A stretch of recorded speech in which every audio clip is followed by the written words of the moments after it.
स्वागत छ तपाईँहरूलाई आजको कक्षामा।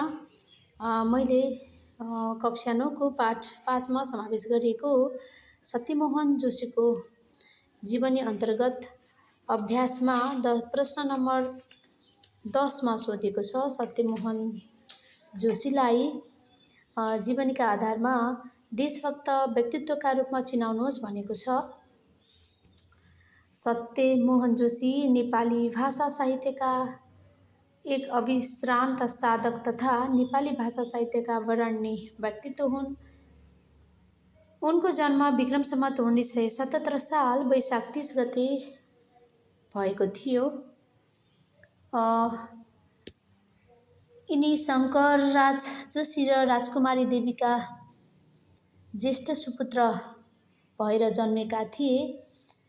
उनले आफ्ना आमा बुबा प्रति अत्यन्त भक्ति र श्रद्धाभाव राख्थे।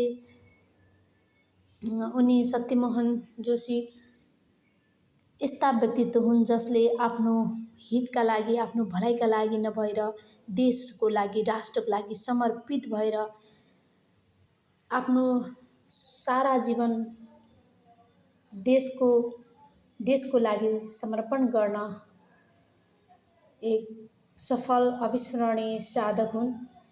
सत्यमोहन जोशी नेपाली भाषा, साहित्य, कला र संस्कृतिका अविस्मरणीय साधक तथा राष्ट्रप्रेमी व्यक्ति हुन्।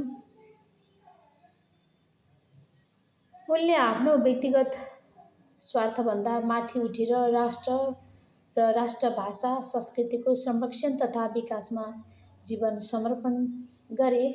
नेपाली भाषा, कला र संस्कृतिप्रतिको उनको समर्पणले उनलाई देशभक्त व्यक्तित्वका रूपमा स्थापित गरेको छ। सरकारी सेवामा रहँदा पनि जोशीले नेपाली भाषा, साहित्य र संस्कृतिको उत्थानमा महत्त्वपूर्ण योगदान दिए। उनले प्रज्ञा प्रतिष्ठान मार्फत भाषा र संस्कृतिको विकासमा उल्लेखनीय भूमिका निर्वाह गरे। चीन लगायत विभिन्न देशमा पुगेर नेपाली भाषाको प्रचार प्रसार गर्नुका साथै चिनियाँ कविताको नेपालीमा अनुवाद गरी नेपाली साहित्यलाई समृद्ध बनाउन ठूलो योगदान पुर्याए। उनको कर्मठता र सृजनताले नेपाली भाषा र संस्कृतिलाई अन्तर्राष्ट्रिय स्तरमा चिनाउन सहयोग गरेको छ। सत्यमोहन जोशीले लोक संस्कृतिको संरक्षण, गाई जात्रा महोत्सवको प्रवर्धन, कलाकार अरण्यको खोज अनुसन्धान, प्राचीन नेपाली मुद्राको अध्ययन तथा नेपाल भाषा एकेडेमीको स्थापना जस्ता ऐतिहासिक कार्य गरेका छन्।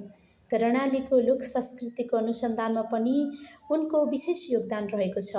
राष्ट्र र राष्ट्रियताको सेवामा निरन्तर समर्पित रहेकाले सत्यमोहन जोशी नेपाली समाजका आदर्श, प्रेरणादायी र सच्चा देशभक्त व्यक्तित्वका रूपमा सदैव सम्मानित रहिरहनेछन्।